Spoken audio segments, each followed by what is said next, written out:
Welcome back to new video ಅಂತ ಹೇಳ್ತಾ ಇವತ್ತಿನ ಒಂದು ವಿಡಿಯೋದಲ್ಲಿ ನಾವೇನು ನೋಡ್ತಾ ಇದ್ದೇವಪ್ಪ ಅಂದರೆ ಮೊರಾರ್ಜಿ ದೇಸಾಯಿ ಪ್ರವೇಶ ಪರೀಕ್ಷೆಗೆ ಗಣಿತನ ಯಾವ ಥರ ಓದ್ಕೋಬೇಕು ಅನ್ನೋದು. ಅದಕ್ಕಿಂತ ಮುಂಚೆ ಚಾನಲ್ಗೆ ಸಬ್ಸ್ಕ್ರೈಬ್ ಆಗಿಲ್ಲ ದಯವಿಟ್ಟು ಸಬ್ಸ್ಕ್ರೈಬ್ ಮಾಡಿಕೊಂಡು ಬೆಲ್ಲೈಕನ್ ಒತ್ತಿ ಅಂತ ಹೇಳ್ತಾ, ಹಾಗಾದರೆ ಇವತ್ತು 6ನೇ ತರಗತಿಯ ಪ್ರವೇಶ ನಡೆಯುವ ಕೊನೆಯ ದಿನಗಳು ಸ್ಟಾರ್ಟ್ ಆಗಿದೆ. ಅಂದರೆ 6ನೇ ತರಗತಿಯ ಪ್ರವೇಶಕ್ಕೆ ಇನ್ನೂ ಕೇವಲ 3-4 ದಿನಗಳು ಮಾತ್ರ ಬಾಕಿ ಇರೋದರಿಂದ ಗಣಿತದೊಳಗೆ ಯಾವ ಸಂಖ್ಯೆಗಳು, ಯಾವ ಪಾಠಗಳು, ಯಾವ ಥರ ನಾವು ಪ್ರಿಪೇರ್ ಆಗಬೇಕು ಅನ್ನೋದನ್ನು ಈ ವಿಡಿಯೋದಲ್ಲಿ ತಿಳಿಸ್ಕೊಡ್ತೀನಿ. ಹಾಗಾದರೆ ಬನ್ನಿ ವಿಡಿಯೋನ ಶುರು ಮಾಡೋಣ. ಮೊದಲಿಗೆ ನಮ್ಗೆ ಗೊತ್ತಿರಬೇಕಾದದ್ದು, ಗಣಿತದಲ್ಲಿ 20 ಪ್ರಶ್ನೆಗಳು ಇರುತ್ತೆ ಮತ್ತು 20 ಪ್ರಶ್ನೆಗಳಿಗೆ ಒಂದು ಪ್ರಶ್ನೆಗೆ 1 ಅಂಕ ಇರುತ್ತೆ. ಒಟ್ಟು ಸಮಯ, ಪರೀಕ್ಷೆಯ ಒಟ್ಟು ಸಮಯ 2 ಗಂಟೆ ಇರುತ್ತೆ. ಪರೀಕ್ಷಾ ದಿನಾಂಕ ಮಾರ್ಚ್ 1 ಆಗಿರುತ್ತೆ. ದಯವಿಟ್ಟು ನೆನಪಿನಲ್ಲಿಟ್ಕೊಳ್ಳಿ, ಇನ್ನು ಬಹಳ ದಿನ ಇಲ್ಲ. ಗಣಿತದ ಪಠ್ಯಕ್ರಮದ ಪ್ರಮುಖ ವಿಷಯಗಳನ್ನು ನಾನು ಹೇಳ್ತೀನಿ ನೋಡಿ. ಮೊಟ್ಟ ಮೊದಲಿಗೆ ನಾವು ಸಂಖ್ಯಾ ಪದ್ಧತಿ, ಅಂದಾಜು ಬೆಲೆ, ಮೂಲ ಕ್ರಿಯೆಗಳು ಮತ್ತು ಏಕಮಾನ ಪದ್ಧತಿ, ಭಿನ್ನರಾಶಿ, ದಶಮಾಂಶಗಳು, ಅಳತೆ ಮತ್ತು ಪರಿವರ್ತನೆ. ನೆಕ್ಸ್ಟ್ ಬರೋದು ರೇಖಾಗಣಿತ. ಲಾಸ್ಟಿಗೆ ದತ್ತಾಂಶ ಮತ್ತು ದಿನಾಂಕ ನಿರ್ವಹಣೆ. ಇವುಗಳನ್ನು ಕಂಪ್ಲೀಟಾಗಿ ನೋಡೋಣ.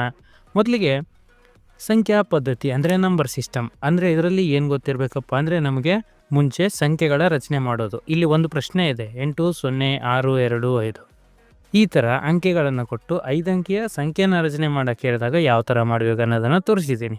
ಮೊದಲಿಗೆ ಯಾವುದೇ ಕಾರಣಕ್ಕೂ 0ನ ಬರೆಯುವಂತಿಲ್ಲ, ಅದನ್ನು ಬಿಟ್ಟು ನಾವು ಸಂಖ್ಯೆಗಳನ್ನು ರಚನೆ ಮಾಡ್ಬೋದು, ಗೊತ್ತಾಯ್ತಾ. ಹಾಗೆ ಅಂದಾಜು ಬೆಲೆ ಮಾಡುವಾಗನೂ 1900 ಅಂತ ಇದ್ದರೆ ಅದರ ನೆಕ್ಸ್ಟ್ ಸಂಖ್ಯೆನ ನೋಡಿ ಆಮೇಲೆ ನಾವು ಮಾಡಬೇಕಾಗತ್ತೆ. ಹಾಗಾದಮೇಲೆ ಎರಡನೇಗೆ ಬರೋದು ಏಕಮಾನ ಪದ್ಧತಿ. ಏಕಮಾನ ಪದ್ಧತಿ ಒಳಗಡೆ ಏನೇನು ಬೇಕು ನಮಗೆ, ಇಲ್ಲಿ ನೋಡಿ ಒಂದು ಪ್ರಶ್ನೆ ಇರುತ್ತೆ ಅಂದ್ಕೊಂಡು, 12 kg ಅಕ್ಕಿ ಚೀಲದ ಬೆಲೆ 6240. ಹಾಗಾದರೆ 22 ಚೀಲಗಳ ಬೆಲೆ ಎಷ್ಟಪ್ಪ ಅಂದಾಗ, ಮೊದಲಿಗೆ ನಾವೇನು ಮಾಡಬೇಕು, ಒಂದು ಚೀಲದ ಬೆಲೆಯನ್ನು ಕಂಡುಹಿಡಿದು ನಂತರ 22 ಚೀಲಗಳ ಬೆಲೆಯನ್ನು ಕಂಡುಹಿಡಿಬೇಕು, ಗೊತ್ತಾಯ್ತಾ. ಹಾಗೆ ದಶಮಾಂಶ ಗುಣಾಕಾರನು ಸರಳವಾದಂಥ ಗುಣಾಕಾರ.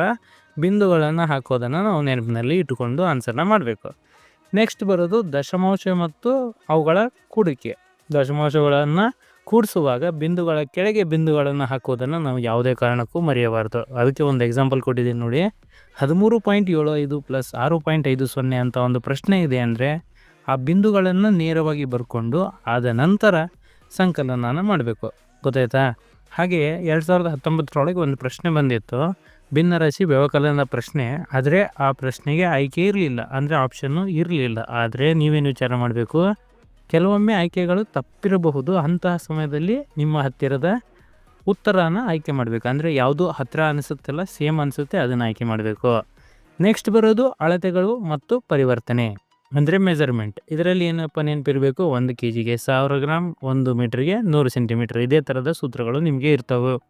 ನೆಕ್ಸ್ಟು ಇದರೊಳಗಡೆ ನಾವು ಏನನ್ನ ನೆನ್ಪಿಟ್ಕೋಬೇಕಂದ್ರೆ, ಯಾವಾಗ ನಮ್ಮದು ಈಗ ಒಂದು ಪ್ರಶ್ನೆ ಇದೆ ನೋಡಿ, 6 kg 300 ಗ್ರಾಮ್ ಅಂತ ಇದೆ. ಇದನ್ನು ಗ್ರಾಮಿಗೆ ಪರಿವರ್ತನೆ ಮಾಡುವಾಗ ಕನ್ಫ್ಯೂಸ್ ಆಗಿ ಏನು ಮಾಡ್ತಾರೆ, 63,000 ಗ್ರಾಮ್ ಅಂತ ಹಾಕಿ ಬಂದುಬಿಡ್ತಾರೆ ಎಷ್ಟೋ ಜನ. ಆದರೆ ಅದನ್ನು ತಪ್ಪು. ಯಾಕಂದರೆ 6 kgನ ಗ್ರಾಮ್ನ ಮಾಡಿ ಆಮೇಲೆ 300 ಗ್ರಾಮ್ನ ಅದಕ್ಕೆ ಕೂಡಿಸ್ಬೇಕು, ಗೊತ್ತಾಯ್ತಾ. ಸೇಮ್ ಟು ಸೇಮ್ ಮೆಥಡ್ಡು ಈ ಸೆಂಟಿಮೀಟ್ರು ಮತ್ತು ಮೀಟ್ರ್ಗಳಿಗೂ ಅಪ್ಲೈ ಆಗುತ್ತೆ. ಇವನ್ನ ತಲೆಯಲ್ಲಿ ಇಟ್ಕೊಂಡು ಪರೀಕ್ಷೆಯಲ್ಲಿ ಬರಿಬೇಕಾಗತ್ತೆ. ನೆಕ್ಸ್ಟ್ ಬರೋದು ಅಳತೆಗಳು. ಯಾವ ಥರ ಅಂದರೆ ನೋಡಿ, ಮೆಜರ್ಮೆಂಟ್ ಅಪ್ಲಿಕೇಶನ್ ಕ್ವಶನ್ ಅಂತ ಕರೀತಾರೆ. ಒಂದು ಶರ್ಟ್ನ ಹೊಲಿಯಲು 2 ಮೀಟ್ರ್ 80 ಸೆಂಟಿಮೀಟ್ರ್ ಬಟ್ಟೆ ಬೇಕಂದ್ಕೊಂಡ್ರೆ, ಅಂತಹ 12 ಬಟ್ಟೆ ಬೇಕಂದರೆ 12 ಶರ್ಟ್ ಹೊಲಿಬೇಕಲ್ಲ. ಈಗ 12 ಶರ್ಟ್ ಹೊಲಿಲಿಕ್ಕೆ ಬಟ್ಟೆ ಎಷ್ಟು ಬೇಕಂದಾಗ ಒಂದಕ್ಕೆ ಏನು ಮಾಡಬೇಕು, ಕೊಟ್ಟಿರೋಂತಹ 2 ಮೀಟ್ರ್ 80 ಸೆಂಟಿಮೀಟ್ರನ್ನು ಮೀಟ್ರಿಗೆ ಪರಿವರ್ತನೆ ಮಾಡಿಕೊಂಡು ನಂತರ 12ಕ್ಕೆ ಗುಣಾಕಾರ ಮಾಡಿದರೆ ಆಯಿತು, ಸಿಂಪಲ್. ಇದೇ ಥರದ ಕ್ವಶನ್ಗಳು ನೀವು ಡೈಲಿ ಪ್ರಾಕ್ಟೀಸ್ ಮಾಡಬೇಕು. ಇವೆಲ್ಲ ಮುಖ್ಯವಾದಂಥ ಟಾಪಿಕ್ಗಳು ನಾನು ಹೇಳ್ತಾ ಇರೋದು. ಈ ಟಾಪಿಕ್ಗಳಲ್ಲಿ ಬಹಳ ಮುಖ್ಯವಾಗಿ ಪ್ರಶ್ನೆಗಳು ಬರ್ತವೆ. ನೆಕ್ಸ್ಟು ರೇಖಾಗಣಿತ. ಇದರಲ್ಲಿ ನಮಗೆ ಸರ್ಕಲ್ ಬಗ್ಗೆ ತುಂಬ ಕಾಳಜಿ ಕೊಟ್ಟು ನೋಡಬೇಕು. ಇದರಲ್ಲಿ ತ್ರಿಜ್ಯ ಯಾವುದು, ವ್ಯಾಸ ಯಾವುದು, ಯಾವುದು ಅನ್ನೋದು ಗೊತ್ತಿರಬೇಕು, ಗೊತ್ತಾಯ್ತಾ. ರೇಡಿಯಸ್, ಡಯಾಮೀಟರ್, ಕಾರ್ಡ್ ಅಂದರೆ ಏನೇನು ಅನ್ನೋದು ಗೊತ್ತಿರಬೇಕು. ಅದನ್ನ ಮಾರ್ಕ್ ಮಾಡಿ ತೋರಿಸಿದ್ದೀನಿ. ಹಾಗೆ ಕೋನ ಯಾವ ಥರ ಇರುತ್ತೆ, ಆಯತದ ಘನಮುಖಗಳ ಸಂಖ್ಯೆ ಎಷ್ಟು ಘನಮುಖಗಳಿರುತ್ತೆ ಅನ್ನೋದು ನೀವು ಗೊತ್ತಿರಬೇಕು. ಅದೇ ಥರ ಭಾಳಷ್ಟು ಇದೆ, ನಾನು ಇಲ್ಲಿ ಮೇನ್ ತೋರಿಸ್ತಾ ಇದ್ದೀನಿ. ಹಾಗೆ ಸುತ್ತಳತೆ ಮತ್ತು ವಿಸ್ತೀರ್ಣದ ಚಾಪ್ಟರ್ನಲ್ಲಿ ಆಯತ ಮತ್ತು ಚೌಕದ ಸುತ್ತಳತೆ ವಿಸ್ತೀರ್ಣದ ಸೂತ್ರಗಳು ಗೊತ್ತಿರಬೇಕು, ಗೊತ್ತಾಯ್ತಾ. ಈಗ ನೋಡಿ, ನಾವು ತೋರಿಸಿದ್ದೀನಿ. ಈಗ ಆಯ್ತದ ಸುತ್ತಳತೆ ಕಂಡುಹಿಡಿಯೋಕೆ ಏನು ಸೂತ್ರಪ್ಪ, 2 ಇಂಟು ಉದ್ದ ಪ್ಲಸ್ ಆಗಲ್ಲ, ಅದನ್ನೇ 2 ಇಂಟು L + B ಅಂತ ಇದೆ. ಹಾಗೆ ಚೌಕದ ವಿಸ್ತರಣೆ ಕಂಡುಹಿಡಿಯಲಿಕ್ಕೆ ಭುಜ ಇಂಟು ಭುಜ ಹಾಕ್ತೀವಿ. ಅದೇ ನಾವು ಸುತ್ತಳತೆ ಕಂಡುಹಿಡಲಿಕ್ಕೆ 4 ಇಂಟು ಭುಜ ಹಾಕ್ತೀವಿ. ಈ ಥರದ ಸೂತ್ರಗಳನ್ನು ನೀವು ಡೈಲಿ ಪ್ರಾಕ್ಟೀಸ್ ಮಾಡಿದರೆ ಮಾತ್ರ ಆನ್ಸರ್ ಮಾಡಲಿಕ್ಕೆ ಸಾಧ್ಯತೆ. ಇಲ್ಲಾಂದರೆ ನೀವು ಮಾಡಲಿಕ್ಕೆ ಸಾಧ್ಯ ಆಗಲ್ಲ. ಕನ್ಫ್ಯೂಸ್ ಆಗದೆ ಚೌಕ ಅಂದರೆ ಬೇರೆ, ಆಯತನೇ ಬೇರೆ, ಆಯತದ ಸುತ್ತಳತೆ ಸೂತ್ರ ಬೇರೆ, ಚೌಕದ ಸುತ್ತಳತೆಯ ಸೂತ್ರನೇ ಬೇರೆ, ಗೊತ್ತಾಯ್ತಾ? ಹಾಗೆ ಇದರಲ್ಲಿ ನೀವು ಮಲ್ಟಿಪ್ಲಿಕೇಶನ್ ಮಾಡುವಾಗ ಯಾವುದೇ ಕಾರಣಕ್ಕೂ ಗಡಿಬಿಡಿ ಮಾಡಿ ಆನ್ಸರ್ನ ಹಾಕ್ಕೊಡ್ದು. ಮತ್ತು ನೀವು ವಿಸ್ತೀರ್ಣ ಕಂಡುಹಿಡಿದಾಗ ಉತ್ತರದ ಏಕಮಾನ ಗಮನಿಸಿ ಹಾಕಬೇಕಾಗತ್ತೆ. ಸ್ಕ್ವೇರ್ ಮೀಟರ್ ಅದನ್ನೆಲ್ಲ ನೋಡ್ಕೊಂಡು ಹಾಕಬೇಕು. ಹಾಗೆ ನೆಕ್ಸ್ಟ್ ಬರೋದು ಯಾವುದಪ್ಪ ಅಂದರೆ ತ್ರಿಜ್ಯಗಳು, ಕೋನಗಳು, ಭಿನ್ನರಾಶಿ.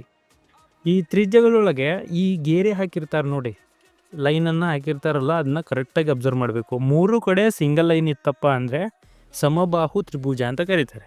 ಅದೇ ಏನಾದರೂ 2 ಕಡೆ ಲೈನ್ ಇದ್ದು ಇನ್ನೊಂದು ಕಡೆ ಲೈನ್ ಇಲ್ಲಪ್ಪ ಅಂದರೆ ಸಮದ್ವಿಬಾಹು ತ್ರಿಭುಜ ಅಂದರೆ ಐಸೋಲೇಸಿಸ್ ಅಂತಂತ ಕರೀತಾರೆ. ಅದೇ ಫಸ್ಟ್ ಒನ್ನಲ್ಲಿ ಎಲ್ಲ ಟಿಕ್ ಹಾಕಿದಾಗ ಈಕ್ವಿಲ್ಯಾಟ್ರಲ್ ಟ್ರ್ಯಾಂಗಲ್ ಅಂತ ಕರೀತಾರೆ. ಹಾಗೆ ನೋಡೋದಾದರೆ ಕೋನಗಳಲ್ಲಿ 180 ಡಿಗ್ರಿ ಸರಳ ಕೋನ, ಲಂಬ ಕೋನ. ಇದು ಬಣ್ಣ ಬಳಿದ ಭಾಗಗಳನ್ನು ಕೇಳಿದಾಗ ಕರೆಕ್ಟಾಗಿ ಸರ್ಕಲ್ಗಳನ್ನು ಎಣಿಸಿ ಹಾಕಬೇಕಾಗತ್ತೆ.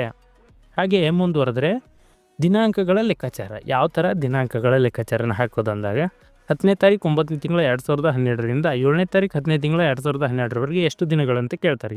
ನೀವೇನು ಲೆಕ್ಕ ಮಾಡಬೇಕು, ಆ 9ನೇ ತಿಂಗಳದ ಒಟ್ಟು ದಿನಗಳೊಳಗೆ 10 ತಾರೀಕನ್ನ ಮೈನಸ್ ಮಾಡಿ ಮೊದಲನೇ ದಿನ ಕೂಡಿಸ್ಕೋಬೇಕು. ಅಂದಾಗ 21 ದಿನ ಆಗುತ್ತೆ. ಅದಕ್ಕೆ ಮತ್ತೆ ನಾವು ಇನ್ನುಳಿದ 7 ದಿನಗಳನ್ನು ಕೂಡಿಸಿದಾಗ 28 ದಿನಗಳು ಬರ್ತವೆ. ಇದೇ ಥರದ್ದು ನಿಮಗೇನಾದರೂ ಕ್ವಶನ್ ಬೇಕಂದರೆ ಕಮೆಂಟ್ ಹಾಕಿ, ನಾನು ಕ್ವಶನ್ ತರ್ತೀನಿ. ಯಾಕೆ ಗೊತ್ತಾಯ್ತಾ? ನೆಕ್ಸ್ಟ್ ಬರೋದು ಪರೀಕ್ಷಾ ತಂತ್ರ. ಇದರಲ್ಲಿ ನೋಡಿ ಯಾವ ಥರ 0 ಒಂದು ಸಂಖ್ಯೆ ಬಂದು ಎಲ್ಲ ಮಲ್ಟಿಪ್ಲಿಕೇಶನ್ ಇತ್ತಪ್ಪ ಅಂದಾಗ ನೀವು ಸರಳವಾಗಿ ಯಾವುದೇ ಲೆಕ್ಕ ಮಾಡ್ದೇ ಆನ್ಸರ್ನ ಹಾಕ್ಬೋದು. ಯಾಕಂದರೆ ಯಾವ ಸಂಖ್ಯೆ 0ಯಿಂದ ಗುಣಾಕಾರ ಆಗುತ್ತಲ್ಲ ಅದರ ಉತ್ತರ 0 ಇರುತ್ತೆ. ಮತ್ತು ಏನನ್ನ ಗಮನ ಕೊಟ್ಟು ನೋಡಬೇಕಂದ್ರೆ ಪ್ರಶ್ನೆಯನ್ನು ಸಂಪೂರ್ಣವಾಗಿ ಓದಿ ಅರ್ಥ ಮಾಡಿಕೊಂಡ ನಂತರ ಮಾತ್ರ ಆನ್ಸರ್ನ ಹಾಕಬೇಕು. ನೀವೇನು ಮಾಡ್ತೀರಾ, ಸಡನ್ನ ಕ್ವಶನ್ ಓದಿ ಆನ್ಸರ್ ಹಾಕಕ್ಕೆ ಹೋಗಿ ತಪ್ಪಾಕ್ಬಿಡ್ತೀರಾ, ಗೊತ್ತಾಯ್ತಾ? ಅಂತಿಮ ತಯಾರಿ ಸಲಹೆ ಏನಪ್ಪ ಅಂದರೆ OMR ಭರ್ತಿ ಮಾಡುವಾಗ ಏನೇನು ಪೆನ್ ಒಯ್ಯಬೇಕು, ಯಾವ ಥರ ಫಿಲ್ ಮಾಡಬೇಕಂತ ನಾನು ಆಲ್ರೆಡಿ ವಿಡಿಯೋ ಮಾಡಿದ್ದೀನಿ. ಗೊತ್ತಿಲ್ಲ ಅಂದರೆ ಆ ವಿಡಿಯೋನ ಹೋಗಿ ಚೆಕ್ ಮಾಡಿ.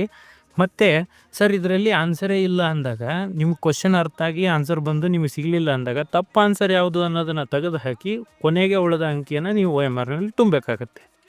ಒಂದು ವೇಳೆ ಪ್ರಶ್ನೆ ಕರೆಕ್ಟ್ ಇದ್ದು ಆಪ್ಷನ್ ಇಲ್ಲಪ್ಪ ಅಂದರೆ ಕ್ವಶನ್ ಪೇಪರ್ನಲ್ಲಿ ಆಯ್ಕೆನ ಬಿಟ್ಟು ಬರೋಂಗಿಲ್ಲ, ಅದನ್ನೂ ಫಿಲ್ ಮಾಡಬೇಕು. ಆದರೆ ಆ ಆನ್ಸರ್ ಯಾವ ಥರ ಇರಬೇಕು, ಹತ್ತಿರವಾಗಿರಬೇಕು, ಗೊತ್ತಾಯ್ತಾ? ಹಿಂಗಂತ ಮುಗಿಸ್ತಾ ಇದ್ದೀನಿ ಈ ವಿಡಿಯೋದಲ್ಲಿ. ನಿಮ್ಮೆಲ್ಲರಿಗೂ ಒಳ್ಳೆಯದಾಗಲಿ ಅಂತ ಹೇಳ್ತಾ, ಗಣಿತ ಕಷ್ಟ ಅಲ್ಲ, ಆದರೆ ನಿರಂತರ ಅಭ್ಯಾಸ ಈ ಗಣಿತನ ಸುಲಭ ಮಾಡ್ತೈತಿ ಅಂತ ಹೇಳಿ ವಿಡಿಯೋ ಮುಗಿಸ್ತಾ ಇದ್ದೀನಿ. ದಯವಿಟ್ಟು ಯಾರೆಲ್ಲ ಚಾನಲ್ಗೆ ಸಬ್ಸ್ಕ್ರೈಬ್ ಆಗಿಲ್ಲ, ಸಬ್ಸ್ಕ್ರೈಬ್ ಮಾಡಿಕೊಂಡು ಲೈಕ್ ಮಾಡಿ, ಶೇರ್ ಮಾಡಿ ಅಂತ ಹೇಳ್ತಾ, ಜೈ ಹಿಂದ್, ಜೈ ಕರ್ನಾಟಕ.